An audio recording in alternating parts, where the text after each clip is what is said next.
on the square, so she could see everybody and all those people. And every morning she could go out and have her coffee and watch around and everything. So I left my grandmother there, and I visited her, after 1 week, because I would only visit her on weekends. So the first weekend that I visited her, I realized that she has made many friends from the youth center. Many young people would come and they would visit her and all that, and they would be able to speak Greek with her. And I realized that my grandmother, she had learned some words. The first one was like poleka poleka, which means like slowly, some like this yavash yavash in Turkish. And to my surprise, I saw my grandmother speaking words like dober dan and dober večer and things like that, and fala, thank you. And I was very surprised how a woman at this age was grasping things. I sat with her, I had nothing to do. Actually, it was quite boring for me in this tiny town. The next weekend that I got, I saw quite funny image. These people from the casino, they were out, they were having a training out in the open. The weather was really nice. They were using tablets, and on the tablets they had like these games, and their manager was showing them some things on the tablet. And I saw that one of the girls was next to my grandmother, and she was teaching her in half Greek, half North Macedonia, how to use the tablet. I was very amazed by that as well. The third week that I went, my grandmother, she said, I want you to get me a tablet. I said, what are you going to do with the tablet? She said, the girls are going to teach me, the girls from the youth center are going to teach me how to use the tablet. And my father got her a tablet, and my grandmother, she started using the tablet. Up until today, my grandmother is now almost 90, so 10 years have passed. I was very amazed by the fact that people who were there, local people, went there and they wanted to teach her, first of all, a skill. My grandmother, now she can use the tablet. She has a Viber, and she's working through the Viber as a psychologist yet, which for her, this is like a second life. And this life, she got this in this country, a woman who was depressed and very sad. And I was also very surprised at these young people who actually cared for this lady, this Greek lady, and who actually included her in their activities, although she was not young, she was not nothing. And then I said, I have to start working with these people, and I have to know who they are and what they do. And this is how I started having friends. For me, discovering the Balkans was like discovering a new world. And then it was thanks to Aris that I got, let's say, my first official youth exchange. And then thanks to Youth Alliance Kruševo that I started, networking, because I met all those lovely people. But these people there gave my family, my grandmother and me, a second life. And I think that is remarkable. So sometimes my message is that you never know where change is going to come from. You never know who's going to show kindness to you. We consider some people that are, let's say, something opposite, something different. Also, the fact that my grandmother at that age started learning another language made me realize that it's never too late to learn. We don't have a language school here in Thessaloniki. I think that such a thing does not exist in Athens either. But if these people learn our language, I think that it's our duty as well to learn theirs. So thank you. Thank you, Maria. You made me very emotional, because it was a very beautiful story that should be a lesson to all of us, that we should just see the small, tiny things in life and to start thinking and reflecting out of them. So thank you a lot for sharing this story for the first time. I think it was booster for everyone who is participating in the event today. And now from Marie, we will move to Sotir. Sotir is from Kruševo. Kruševo is the city where our organization Youth Alliance was established. He was our volunteer, and the volunteers who are now volunteering in North Macedonia, listen to me carefully, because Sotir, out of volunteer, he started working in the municipality of Kruševo. So if you gain a lot of knowledge from us, then you will be capable to do even greater things. But me and Sotir together, we were in Florina, and in one cycle of youth mobilities events. And Sotir today will discuss strictly and about this topic. So Soter, welcome and thank you for accepting our invitation. Thank you, Nelia. Thank you for your kind introduction. All of what you said is really true. Yeah, Youth Alliance and all of the experience led me to learn so many things, experience so many things, which resulted in what today I am, and most of all the ambition that I have and the enthusiasm for working, especially with youth people. As Anelia said, my part of this storytelling is just saying several few words about my journey, part of the dive into social entrepreneurship project, where we visited several countries and met with young people of Greece, then Romania, Bulgaria, Romania, etc. So I would like to start this storytelling of mine as my journey started. Our first seminar, part of the project was in Romania. So together with our Greek friends, we started our journey from a gas station in Prilep. So we started together, we met each other, and I can freely say that we made friends just by the end of the first stop.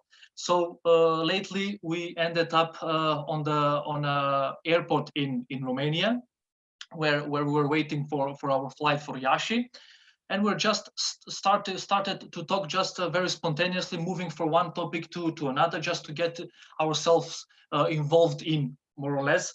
And we started talking about the situation at that time between Greece and North Macedonia, all of that name solution, all of that history of political problems in our country, and we discussed freely and with a high level of democracy about that topic. There were no personal touches in it. There was anything personal that will lead to some kind of hurting each other's feelings. So that conversation moved slowly. We talked about the name solution. We talked about what we all know as young people about our relations, and we continued our journey. We hang out in Romania. We learn so many things, and by today we are still friends, which I'm very glad. Also, as Anelia said, I visited also Florina, Greece. We were in Turkey on study visits, on a study of or training courses, seminars, etc. I've met so many people, and I felt like with every one of them, I have something in common. So even though I know them for a few days or maybe a month, I thought that I have so much in common. First of all, let's say, for example, with the Romanian guys. The Romanians, the Romanian language is very similar to my mother language, which is Aromanian or Vlah.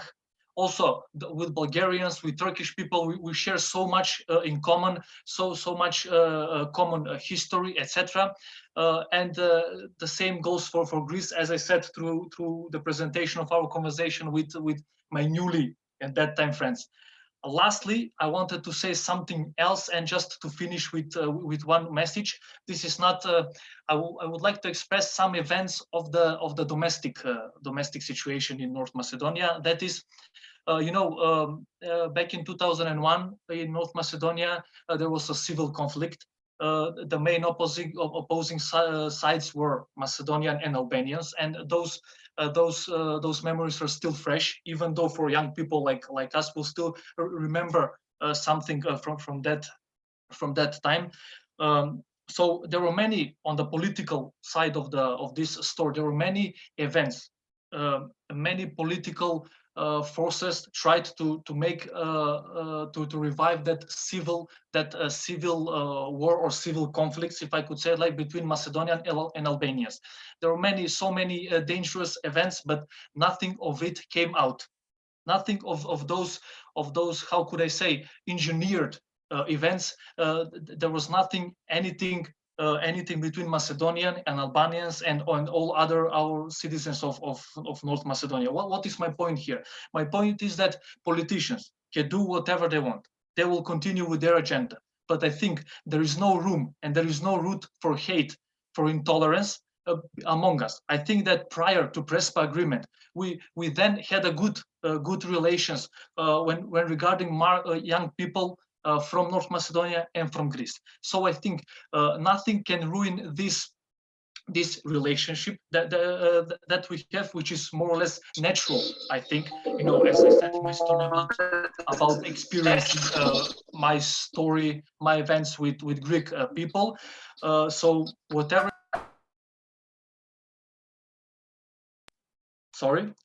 is happening, we have a natural connection. We have so many things that we can do together, and this cooperation will continue for so long. Prior to Pressman agreement, this time when the Pressman agreement was concluded, etc. We have so much in common. Young people from North Macedonia, Greece, Romania, Bulgaria, wherever you want. Thank you, Anelia, very much. Thank you, Sutir, a lot. I think maybe afterwards in the discussion, you can share some more personal parts of our journey in Florida. I think it will be also amusing for the participants. And now we are moving to Aris. Aris is one of the persons, according to my opinion, who is very much guilty for the youth mobilities in Thessaloniki and for providing the opportunities to young people to go abroad, to break their stereotypes on any level and on each different kind of topic they do have, either it's nationality or it's ethnicus or it's sexual orientation or whatever. So Iris, thank you very much for accepting our invitation. And I'm looking very forward to hear your story according to what I have experienced so far. I hope that it will be quite amusing. Well, thank you very much for inviting me here. And thank you very much also, Mary, for your good words before. I love you and you know it. So my name is Aris. The full name is Aristodimos, so you will never remember it. Keep it as an Aris. And thank you very much also for listening me now.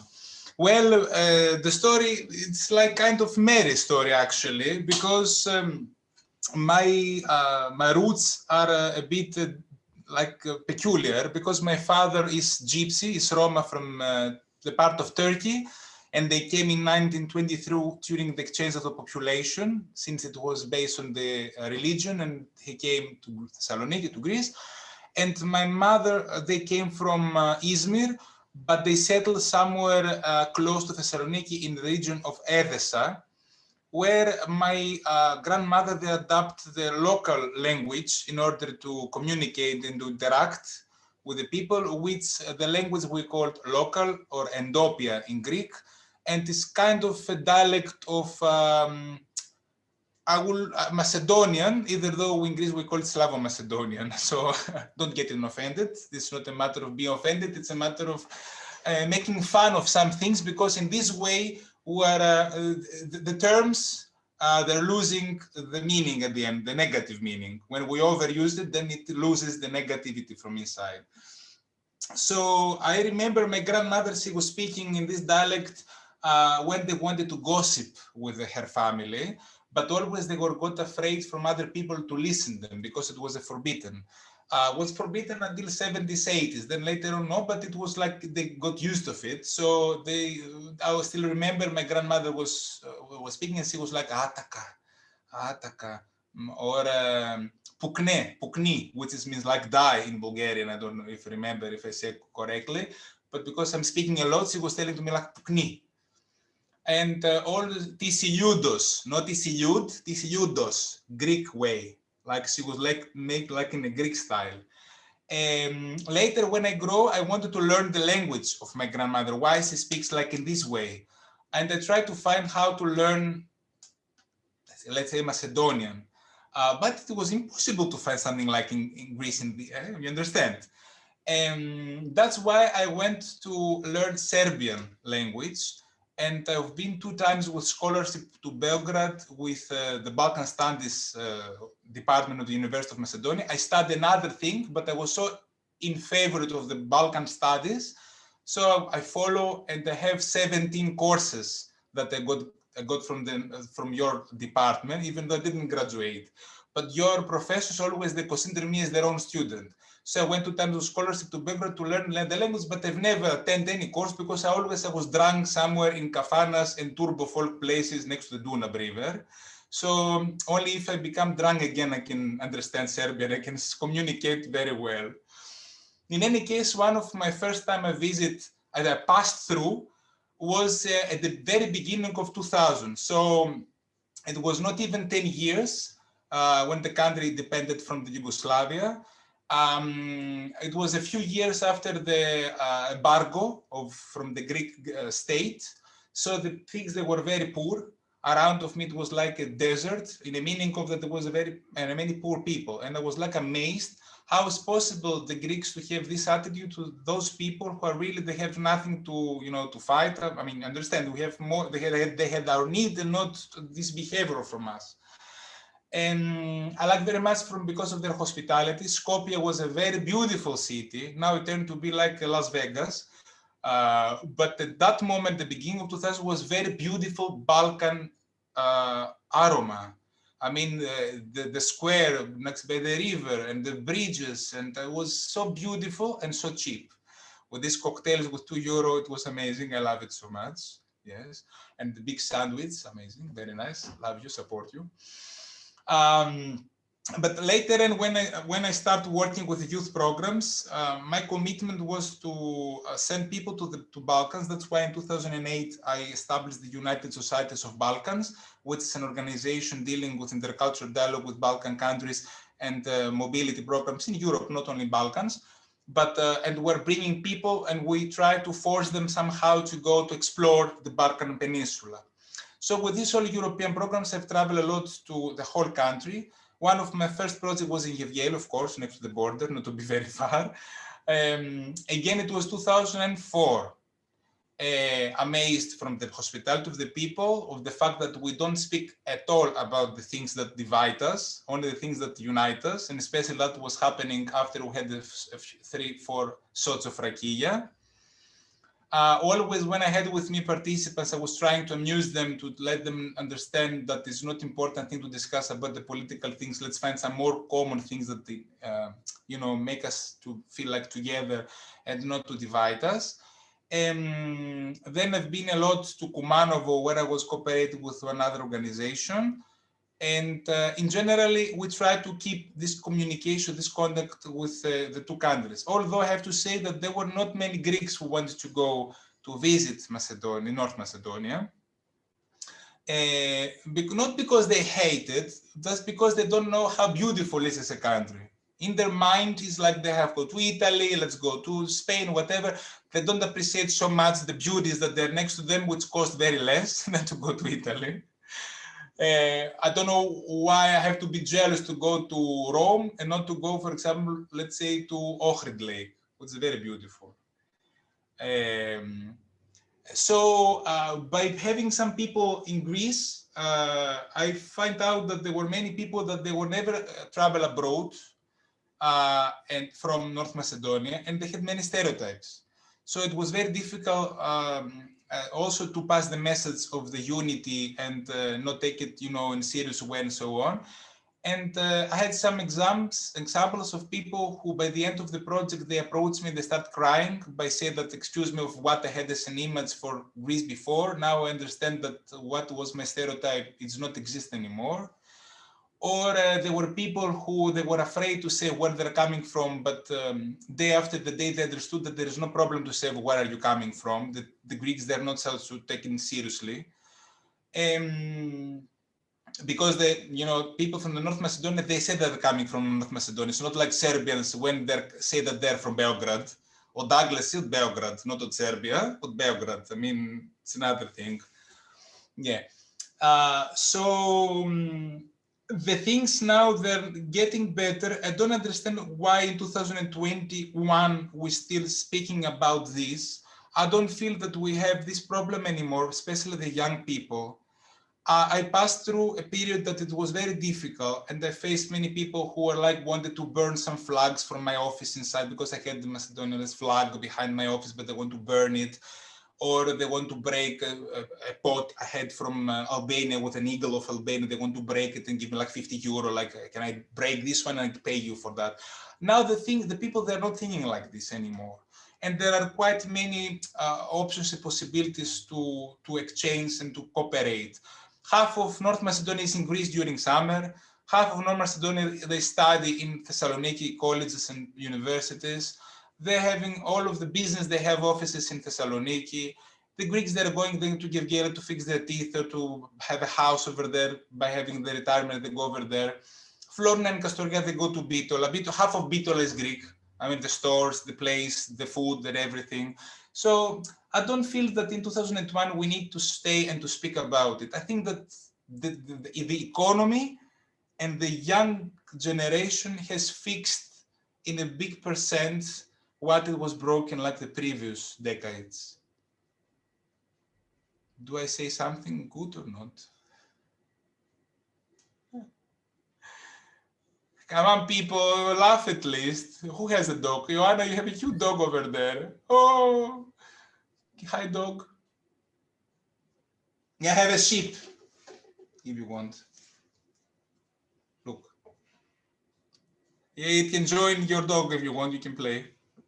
If you want, I have also Pikachu. You should say that the sheep is like the trademark of United Societies of Balkans. Yeah, it's my motto. Yeah, it's my motto, the sheep. The sheep is like pure Balkan thing. That's why I'm having the sheep. And also, you know, the sheep, the first one, if goes to a place that is safe, all the sheep are following it. If it fell from the cliff, all the sheep will follow it. So we, as shepherds, we leaders, youth workers, we try to help the sheep to go to a safe place for their development, not to fall from the cliff. That's why I picked the sheep.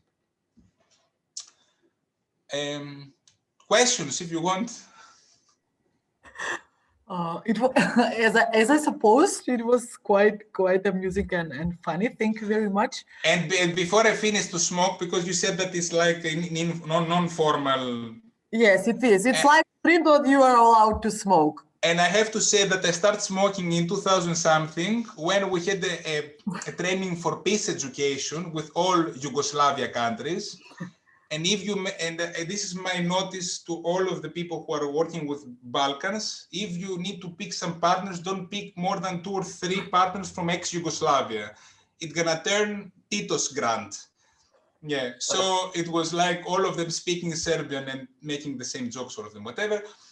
And because it was for peace education, they started speaking about the war. I got so depressed and I asked for a cigarette to smoke. So from there, when I was 24, I started smoking after listening all these sad stories. And I smoked all the cigarettes from the Balkan countries. And when I came back, I couldn't speak at all. It was broken. It was closed, my voice. As you can see, as I said, the youth mobilities are opening a lot of new opportunities and a lot of new experiences, such as starting to smoke cigarettes. Okay, Iris, thank you a lot. When I was listening to you, I was thinking the whole time about the Thessaloniki, which is like the second most favorite city in my life after Skopje. So I'm very sad and I really miss Greece and Thessaloniki during this COVID time. So I hope that this will end and we will have the opportunity to go again in Thessaloniki and to spend some time. And now we're proceeding with our 4th storyteller. And I will give the floor to Christian from Pelagonia Association. Christian has experience as well with a lot of youth mobilities. He also speaks very fluently Greek and he has lived in Thessaloniki as well. Christian, thank you very much for accepting our invitation and the floor is yours. Well, thank you for the invitation. Thank you, Aris, for your colorful presentation. It was magnificent. You took us on a wonderful journey through Europe. So, first of all, I would like to be excused for my poor English.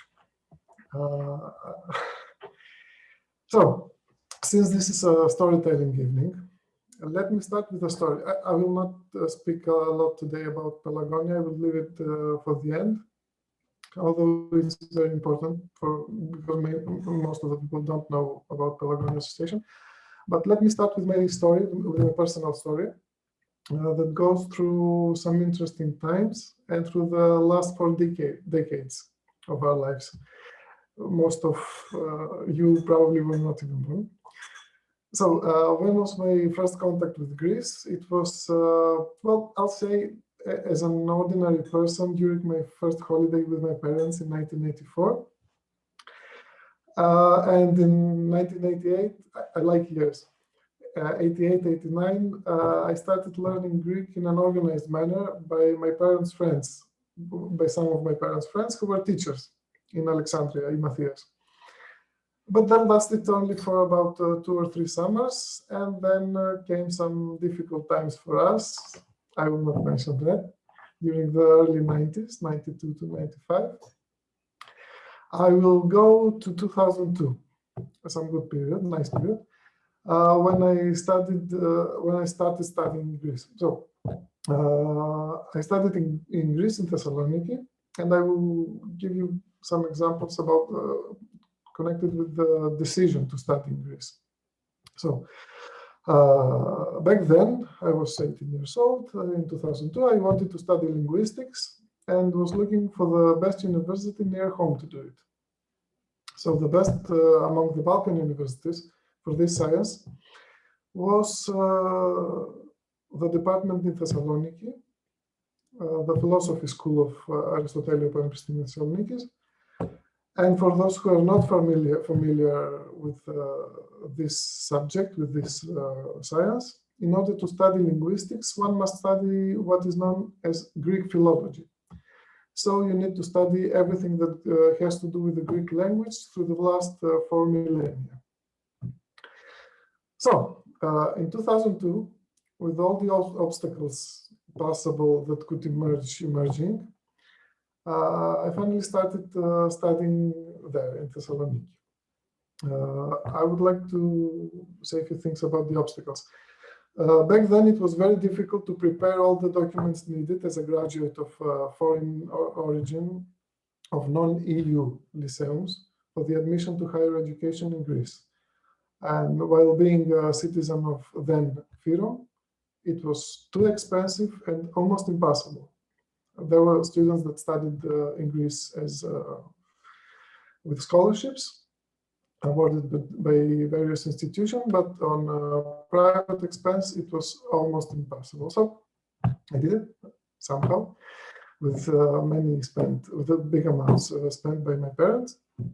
But this was a decision I will never regret. While studying there, I faced some misunderstandings and skepticalness and mistrust by my colleagues and maybe 1 or 2 professors. But everything was okay in the end.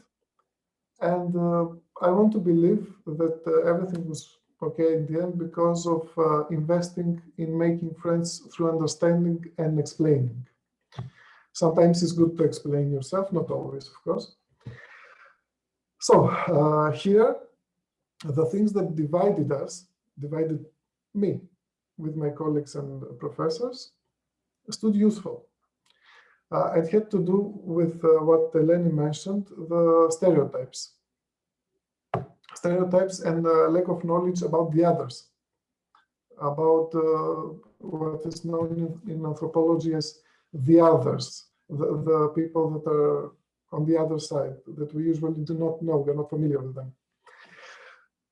So, ideas many times divide people, but ideas also connect people.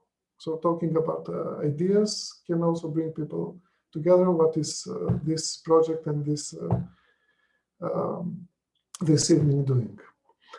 So after the studies, I came back to our once glorious city of Bitola, that no one mentioned it before, and started teaching Greek in Pelagonia Association. This happened in 2007, 2008.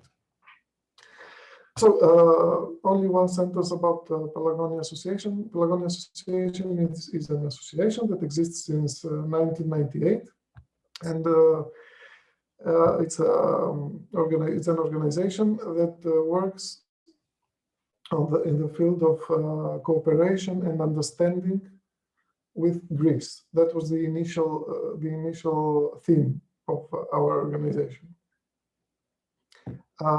Mainly through Greek language courses, but I will get back later. So here I saw first-handedly the connection between the cultures, between the Greek and Macedonian culture, by implementing what I had learned during the studies. So the most important of all for me is the connection of the mentality and the languages. It sounds strange to say that our language and Greek language are similar, but they are. So, especially the Greek language with the Bitola dialect. The most famous and the most important connection. They have too many common elements, the Bitola dialect and the Greek language, and they are especially even in the official language of North Macedonia, the syntax and the vocabulary are many times mixed. The structure of sentences, the structure of words, and so on and so on. And this comes back through common experiences, those common experiences including all the Balkan peoples of the last 6 centuries. So this job, teaching Greek here, led me to my next step, to my postgraduate studies, also in Greece, but this time to study and deepen in the history of education of my native region through the past 3 centuries. And these studies taught me about the common roots of our organized education, something that is important for us in this stage of our cooperation, between the cooperation between the 2 countries. So after that, about 2016, in Pelagonia Association, through some people I met during my studies, and thanks to many other people that helped here and institutions, the examination center for the Greek language was established in Bitola, covering all North Macedonia. And in 2016, it's quite important to have this here.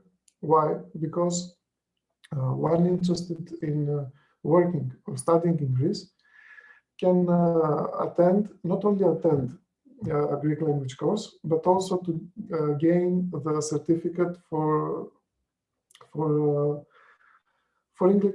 Greek language, for all the degrees. Being B2 the most important degree for studies in Greece. So if someone wants to study in Greece, for example, and wants to spend that year, wants to get that year of preparation in Greek language that he will study in Greece, to save some money, he can, or she can do it at home by learning Greek, getting these exams and getting the certificate, and then studying after high school directly at the university. This is not an advertisement. So what I am in closing here, what I learned through all the young people, through the cooperation with young people from Greece and North Macedonia, and with during the big periods of cooperation with academic society in Greece and here, is that we should focus on common interests to get closer, nearer, and we should work on what connects us, as Aris mentioned. But also, I think that we should try and work and talk and discuss about the issues that divide us, about the issues that we are not familiar with, or we have different opinions. So maybe one interesting point, I'm not very religious, but I found during these last years that we can focus on common interests even if our common interests are as radical as history views and faith, not religion, faith, is being the sum of personal views on religious matters. So maybe open discussions are also good on themes and issues that we lack of knowledge about. We don't know very well about our friends, our neighbors, and those conversations, those thoughts can bring us much closer and get us into deep and stable cooperations. Thank you for your time. Thank you, Christian, a lot. Thank you very much. I have been starting learning Greek on Duolingo, and I needed to download my keyboard in Greek because I need to answer some things with a Greek alphabet. So somehow I put my whole phone in Greek, and I didn't know how to exit, how to open any kind of application. So then I called Anna, just she to help me out, just to go back in English because I was totally lost with all the things in Greek. But I hopefully, with the support of all of you, I will have the opportunity to learn Greek, not only just to order my coffee or to say hello or these kind of phrases for daily life. Now You I can would visit like. our online classes. Yes, I need to go to real classes, not to to lose my time on Duolingo, but I don't have a lot of time. So I think even with Duolingo, I learned how to say flowers, which is luludi. I think I pronounce it well. Then the alphabet. So now I'm still learning the alphabet, but if I have more time, I think that I will be improving from day to day. So this is my my resolution for 2021 to start learning Greek language. And today, when I was preparing the event, I didn't have a lot of time for Instagram scrolling. But while I was smoking my cigarette on the terrace, because Aris, we are not smoking inside of the office. I'm joking. I'm taking advantage of the fact that during this period, nobody works in the office except two colleagues of mine. So I became very despotic, you know, president. I'm doing whatever I want. So while I was smoking, I opened the archive and I saw a memory, and this memory was from 2014 December. It was my first training, Erasmus Plus training that I have participated. It was in Romania, but we were an international group where I met three exquisite Greek friends, one girl and two boys from Thessaloniki and from Athens. And we kept in contact till this day. So I have been like twice in Athens to visit them. We have spent our New Year's Eve in Thessaloniki 2015. Then they came to Skopje. So I would really like to open now the discussion and to ask you to share your personal stories of the participants who are part of the event. Or maybe you want to ask something more, Aris, Mari, Sotir, and Christian. But I would like to ask you to feel free to share, even if you don't have any kind of story, but you have, I don't know, some skepticism or something that is not giving you the freedom and the space to go on a mobility or to visit your neighboring country. So this is like a safe zone, an open space for everyone who wants to join the discussion or to share some of their stories. For the technicalities, you can write down in the chat or you can raise your hand, go to participants, and downstairs you have this button that it says raise hand. So who would like to break the ice from the participants? Because I'm sure that Maria, Aris, and Christian and Sotir, they have a lot of more stories to share, but we would like to hear your point of view and your stories. And maybe questions. Okay, Vasilaki, please. I hope that I pronounce it well. Yeah, do I need to turn my video? Because It's I'm not ready. preferable, but no pressure. If you don't want to turn your video, there is no issue. However Okay, you prefer, however you feel. Okay. Can you hear me clear? Yes, we do. Okay, so I didn't know what will happen. I received the link maybe 1 hour before this before the start, and I was surprised and I just joined and wanted to listen to it, but I saw Mr. Christian, and I don't know many people go there, so I don't know if he remembers me, but I have finished 2 tests, exams, and I have A2 degree in Greek language from their association. So that's very interesting. Of course, I do remember, but I would just like to stress that it is not a certificate from our association. It's a certificate issued by the Center of the Greek Language that is under the coverage of the Ministry of Education of Greece. We are their representatives in North Macedonia. And Vasilaki, if I may ask, you were learning Greek. You are from North Macedonia or from which country? Yes, I'm from North Macedonia. Also, my father is from Krushevo, so I'm also Vlah, a Romanian. So I have how do you say dopernitočki? Very close relations, let's say, with Greece. Krushevo and Mr. Stotir. So that's another interesting story. So also I've been on the project in Krushevo for Youth Alliance. Nice. If you remember me, I was the only one speaking about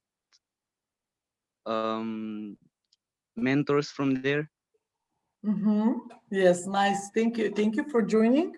Thank you for being with us, and thank you for expressing your thoughts. And you can say something in Greek if you want, just to see how much you have learned, if you're not ashamed. Γεια σας. Εγώ είμαι ο Βασιλάκη. Nice. Thank you. So who would like to go next? Eleni? Yeah, I wanted to say about how important is the youth confederation because I have an experience. So last year we went to youth exchange with Anna Filipou, who is also a participant here. Anna, you don't need to speak, I just say. So we went to a youth exchange in France. And I remember the first day that we arrived there, we get in a very big kitchen and there was a team from North Macedonia. So when we get there, I introduced myself. Hey, my name is Elena from Greece. And a guy there said, hey, my name is, like, it doesn't matter. And I am from North Macedonia. And I realized that the dispute for the name between the countries was spread not only in Greece and North Macedonia, but also to the other countries as well, because some people like gather around and they said, oh, now you'll start arguing for the name and stuff. And we said no, because we are here to like participate in the project, have fun, and just not to argue for the name, because no, it's like, it's not what we came for here. So yeah, I think like exchanges bring actually people together and they're very important. And that was like my main example for this. And I just wanted to share it. Thank you, Eleni. Thank you a lot. So now, Vladimir Lazov from Valandova. Before I give you the floor, I just want to say that we have launched an info point, an info center in Valandova, which the name is Paperclip, or in Macedonian Spojuvalka. I don't know how it's in Greek, but the main purpose is to be like the baseline before the establishment of the offices itself. So Vladimir, thank you for joining, and the floor is yours. Thank you, Anelia. To present myself, my name is Vladimir. I work in the municipality of Valandovo. I'm looking forward to cooperate in the newly opened youth office, as Anelia said, Valandovo here, for one kind of a joint between the young people from Greece and North Macedonia. There were said so many beautiful stories here tonight, especially Mary's story that really touched my heart also. for the opening horizons.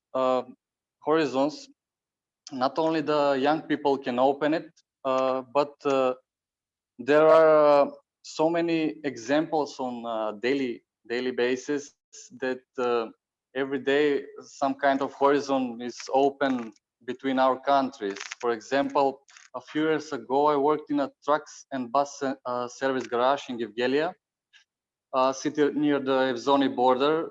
You all know where it is. And I was a frequent guest in Greece. Every second day, I was going to Greece to buy some parts for the trucks because I was responsible for those spare parts. And since we didn't have all the kinds of parts in Macedonia, I had to come to the industrial zones of Kalohori and Thessaloniki to get those parts that we couldn't find here. So I will not talk about that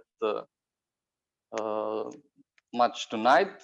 Also, because this video goes live, I wanna share my message to the young people from both our countries that besides the differences, we have so many things in common, so many struggles, stereotypes, and problems to overcome, so many ideas that we share together to achieve, and it will be a shame if we don't use it to build good relationship between each other. Like someone said, the world remains to the young, and it's our obligation to lead that world. So everybody here tonight looks so professional in their storytelling, and we look so beginner, you know, and looking forward to learn a lot about this.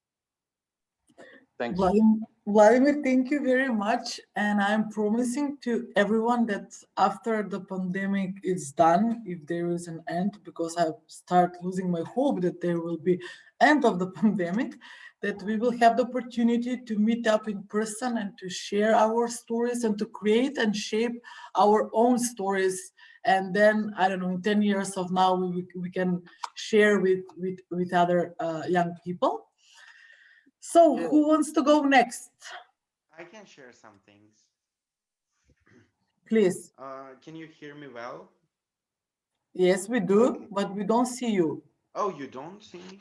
I have. Now we see you. Now we see you. Okay, I really liked what everybody shared here, and I listened to some great stories, and I kind of like a little bit, just a little bit, envy your storytelling skills and abilities. And sometimes when I'm telling a story, I'm either speaking for too long and it's getting boring, or too short and people want to know more. So I just want to share. Okay, I didn't introduce myself, of course. My name is Igor Stoikov. I'm from Veles in North Macedonia, and I have 18 years. And I just wanted to share a positive experience of mine when I was actually with Youth Alliance Krushevo, and they were partners with this organization from Thessaloniki in Greece. So Youth Alliance sent me in Thessaloniki. It was winter 2018 in November, right before Christmas, and I had this unique opportunity to participate in a training course for immigration and all the policies, since it was a very heated period when Greece and North Macedonia were the route for immigration, and I learned a lot. And I have been on many other exchanges and in Switzerland, in the United States, but this one specific exchange in Greece was definitely my favorite. Um, Everything, it was my first time going to Greece, and everything about the exchange and about the whole experience was so unique and so Mediterranean, and so like just what we represent as a Balkan Peninsula. And I met a lot of wonderful people from all around Europe, and a lot of immigrants and refugees. So I just wanted to say that those type of connecting people from North Macedonia and from Greece is a very important step towards having a better future and having more cooperation on every single plan, not just youth plan, but you know how it will definitely lead to having a more cooperation on the economic plan and growth for both countries. So we're definitely the ones who are settling the main like point for future cooperation. So thank you for listening. This time I feel like I was short. So was one of my short stories. Next time I'll probably be boring and just tell you a 15 minutes story with no regards to what anybody else wants. I'm just kidding. I'm just kidding. Thank you. Thank you. You got a lot. So is there anyone else who would like to share some story, or I will invite Sotir to maybe to share his bit more personal story while we were in Greece. Okay, Alex, you raised your hand. Hello again. I would like to say a short story about my first trip in North Macedonia, which was with Eleni.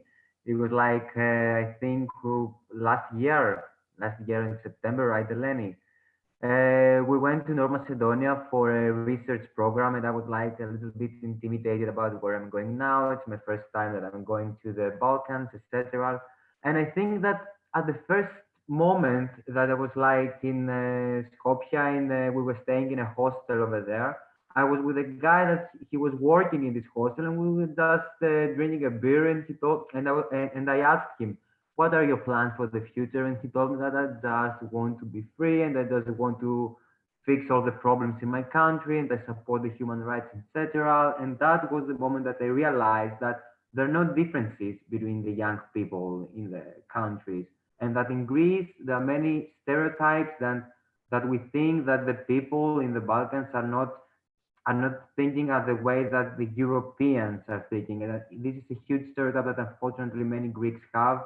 And it was the time that I realized that we can change the perspective of these people. We can change the perspective of the stereotypes and creating a whole new world.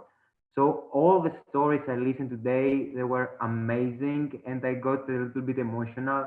And I think me and Eleni, we're thinking that's the same thing, that when the world will reopen again after the COVID-19 pandemic, it will be the first thing that we will do to go again to the Balkans, and especially in North Macedonia. I think that the first thing that I will do when the pandemic is over, I will come to Thessaloniki or to Athens, so we will miss each other. So we won't hang out, because you will be here and I will be there. But we can find some common event or something to be all together. So now, anyone, or I can ask my question to Sotir. Sotir, are you here? Yeah, I'm here. Would you like to share more personal, not personal stories, but more of how we hang out in Florina and what was happening there? So maybe how much time we spent in Florina. It's a small city in Greece, most probably you all know. But I would like just to share more about the bar that we were going out and how you felt during these 10 days, because I think that we spent 8 or 10 days there. Yeah, something like that. Not to be very broad, if I could say, let's just not try to be very smart or use just some fancy words or something. Whether you're from North Macedonia, Greece, or any other country, whether your countries are politically maybe not so friendly or something, love can save us all. So don't afraid to fall in love.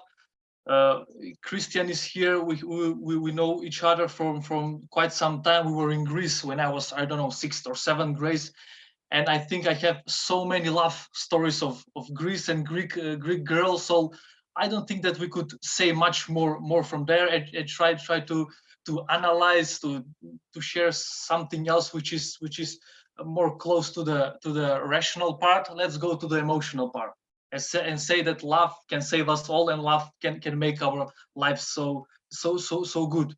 Even if we got ourselves in love with a Greek girl, or a Greek girl into a Macedonian guy or something. So that's my point. I would like to share so much here. I don't know if I answered your question, Anelia. You did. Maybe Aris, Mari, or Christian, you can also share your love stories. I'm joking, but you can also share another story. Not at this point. Marie, are you with us? Yes, I don't want to share the love story, although that would be very intriguing. But I want to challenge you, Anelia, because two people like Vladimir and Igor said the same thing, that they would like to get, like, I don't know, storytelling skills. So I think that you should join forces with Aris, because he's also, like, he's launched quite a few training courses on storytelling, and maybe that would be a good idea. And as soon as COVID is over, maybe we could come together, and maybe you could teach us storytelling skills. And I'm one of the people who's very willing to be a trainer in this, so count on me as well. But please consider this in mind, because I see this as a challenge. Nice, thank you. I'm not very good in storytelling. That's why I'm just guiding through the whole situation. But I think Aris and you can be really nice trainers in storytellings and how to transform some story in an interesting storytell. Aris, would you like to share some other story or some love story if you are here? No, I am here. The problem is that I'm here since 8 o'clock in the morning in this place, so I cannot function very well anymore. Yeah, so you have to excuse me. I'm a bit rusty now. But about love story and so on, love between the Macedonian girl and Turkish guy. I have Greek guy or girl with a Macedonian one. I don't remember something. Love story. Yeah, sex story, yes, but love story, no. Yeah.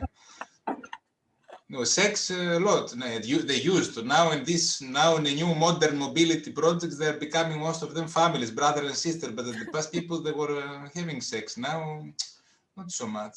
Usually, I was holding a glass of wine in the entrance of when I was organizing seminars, with a glass of wine in the entrance of the hotels, and just checking who is going where, in order to keep a track at the morning, not to find, not to be able to find out where they're sleeping. Yes, that's another thing. But I remember it was one I thought about in the Balkan, I will say, not only Macedonia and Greece. It was very funny. One night I was sleeping with a guy from I don't remember, it was like I was sharing the room with somebody, and suddenly somebody knocked the door. It was a Turkish guy with a Bulgarian girl, and they asked for me, Aris, can you please book for us a room? Because in my room, there is one Macedonian guy with one whatever, don't remember. In her room, there is another thing. So I said, your rooms are occupied, and you want me to rent you a room for you also to use it. So no, I said, okay, you will sleep with me, and the girl can sleep in another room. And then in the morning, the Turkish guy came to me, another guy came to me, and he said, Aris, at 1 o'clock, I went to the plenary room, and somebody was having sex there. Then I went to the gym, and somebody was having sex there. And then I went to the swimming pool, the indoor swimming pool, and somebody was having sex there. So, at the night, and I asked him, everybody were asking who was doing what in the night in these places. And I asked him, okay, you're going to tell us who did what, but you, 2 o'clock after midnight, why you are going around of these places? I was searching also for having a place for sex. So we start first from you, and then we go to the others. So this was when the Balkan people, they're united in one. Yeah, but always I was making fun that the girls, they were make up a lot, and Thessaloniki girls and the girls from North Macedonia and Serbia, they make up a lot. They want to be very beautiful when they go outside, especially for drink. And okay, the Serbs, they call them sponjorusa, and the Macedonians, they call them smizla, if I'm correct. Yeah, so they're like very, make up a lot. And I remember, it was one girl, she was sleeping at the night, and the next morning the pillow was like a clone, the stamp. It was very funny. Yeah. Oh, these were the stereotypes for the Balkan people. Schmizla and Sponsorussian girls who are using a lot of makeup.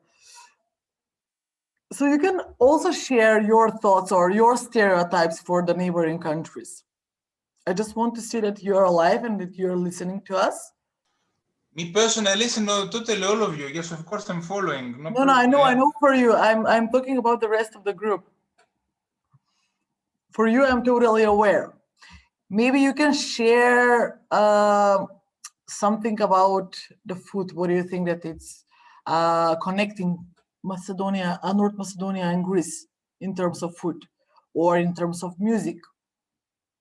You see that we are having, let's say, the same salads, which is Greek salad, and we are calling it shopska salad, which is pretty much the same, but there is a different kind of name. So you can share any kind of story you want, or you can ask any one of us whatever you have on your mind. No one? Marie? You want to say something? Well, yes, I want to say that there is no vegeta in Greece.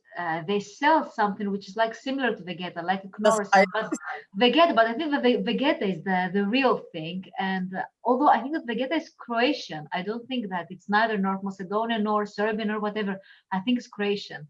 But now you know that we cannot really travel to Gevgelia because we used to do all the shopping. What I loved about Gevgelia and going there on weekends, Gevgelia and Doiran, because there were the two places, is that first of all you can buy lovely things, you know, at a much better price than in Greece.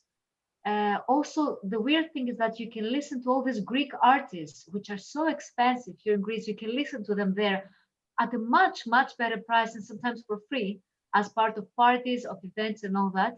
Many Greek DJs play in Gevgelia at night.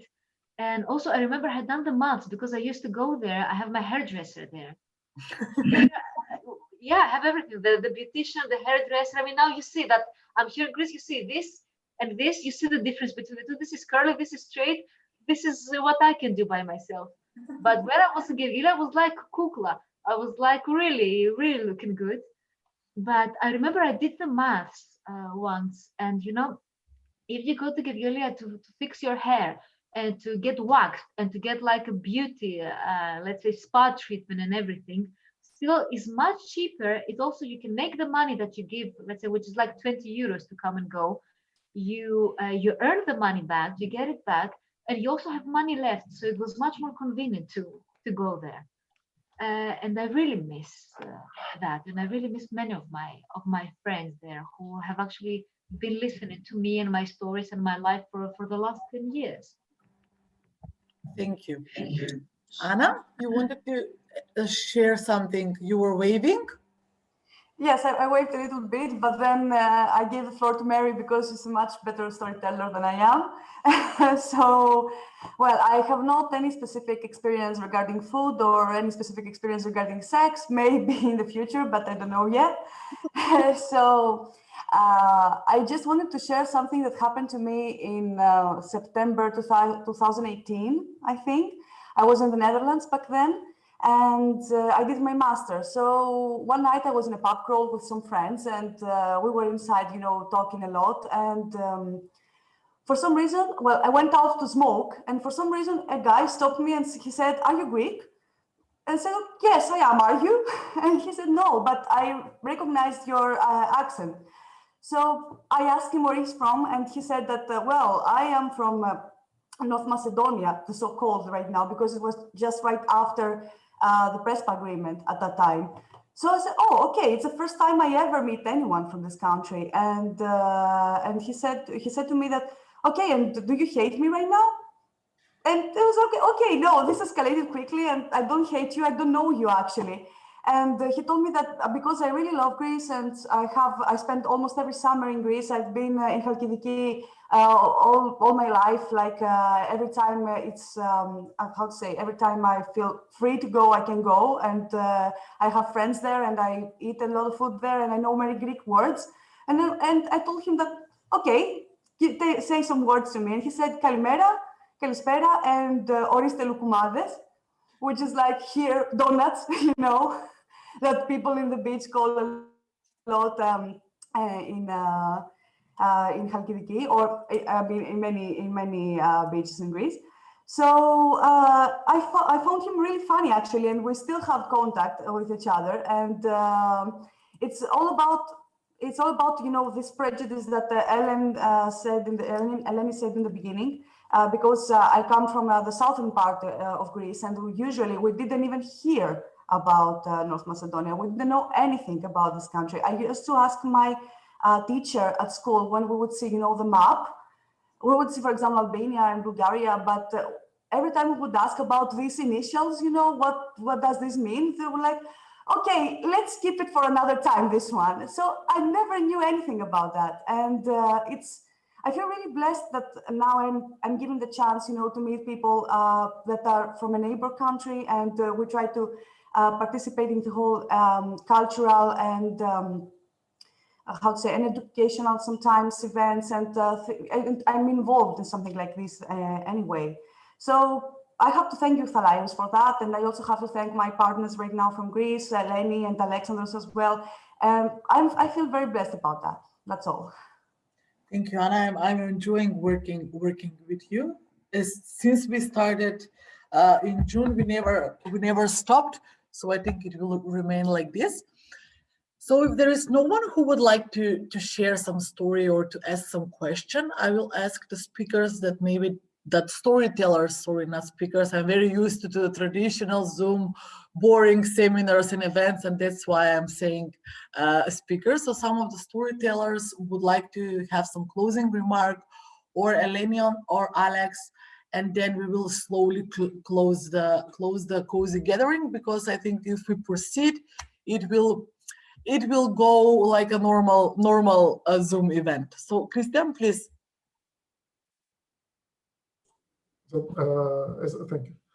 As a teacher, I would like to just say a few words about something that is interesting, but as Anna mentioned, and I remembered that when I was traveling with my wife on a honeymoon to Crete and southern Greece, I saw that many people below, from Volos or Larissa and down, are not quite familiar, neither with the name dispute, neither with any other issue that we had in the past, thankfully. We're very happy that is not of the present. I will say two stories, two very small stories. First, while on a taxi, the taxi driver on Crete asked us, "Where are you from?" So because we were on a holiday, wanted to avoid anything, any complications of the mood or whatever, I told Skopje, as mainly people in Greece, especially in northern Greece, used to call, and still call, especially in Thessaloniki and in documents, still, unfortunately, call Skopje our country. And the taxi driver that was from some other place, I don't remember where, turned back and told me, "Why don't you say from Macedonia? I'm not a judge. I'm a taxi driver and I want to take your money. I'm not interested where you're from, but you should say your country as it is now recognized back then." And I didn't know how to react, having all these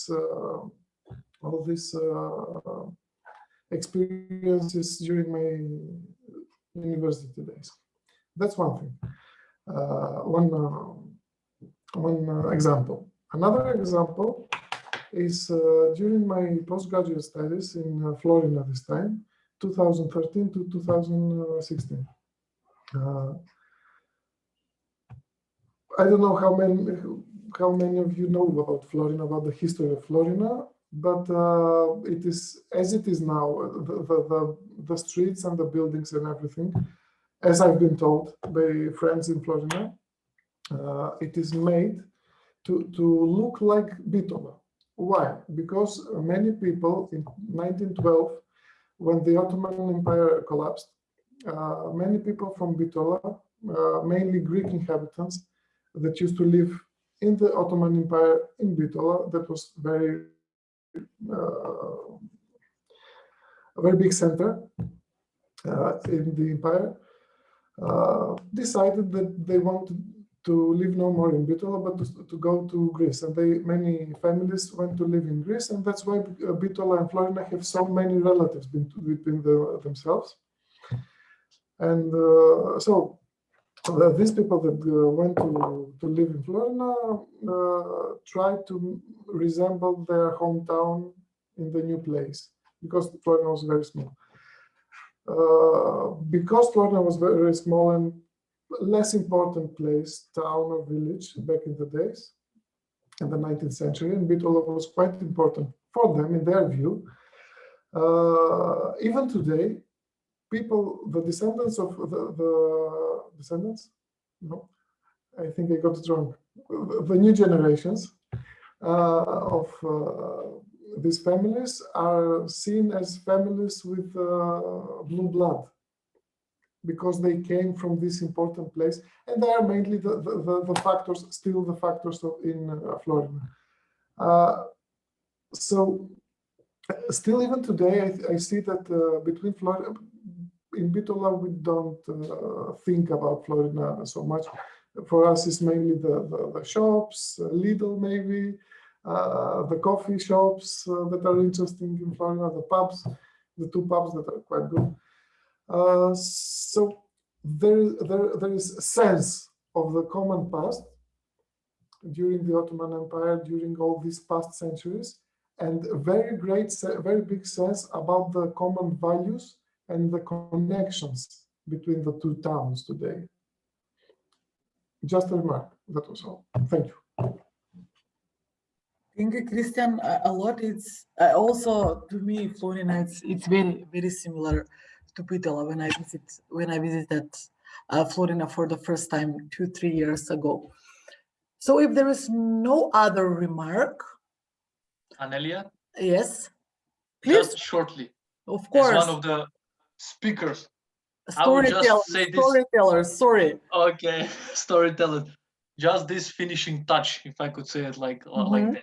Just to Youth Alliance and all of your partners, boys and girls that now we've met each other. Just continue to do what you do. Youth Alliance let many young people, male and female, take them to Greece. There is a lot of love in Greece. They can be happy there. They can have a lot of memories there, especially from Florina. So please continue to do that. That's what I'm asking from you. Thank you. Thank you, Soter. So my middle name is Cupidon. So if you want to get in love and get married with a Greek person and again a European passport, I am the person that you need to contact in the future. So thank you very much to everyone. This is not the stop. We are proceeding like this even during December, but from January even more frequently, and hopefully from May in life, in person, physically. So follow us on the Cooperation for Common Future fan page. We are having our next event hopefully on Friday, but we will let you know tomorrow for sure. And have a nice night and think about all the things that the storytellers told. Think about all the connections that you have with your neighboring countries. Think about the love possibilities, about the possibilities of new experiences, about the possibilities to change something in our societies as well, because if we are always on the margins of the Europe and everyone is saying that how it's difficult, the North Macedonia in this region to enter in the European Union and everything. But if we want stability and integration, and if we want prosperity as young people and possibilities as young people, firstly, we need to work on our neighboring relations, and then we will be even more stronger for any kind of other achievements and accomplishments on political and any kind of other level, even love experiences. Thank you very much to everyone. I'm closing the event and see you soon. Bye. Bye, everyone. Bye, Eleni. Bye-bye. Bye. Bye. Bye-bye.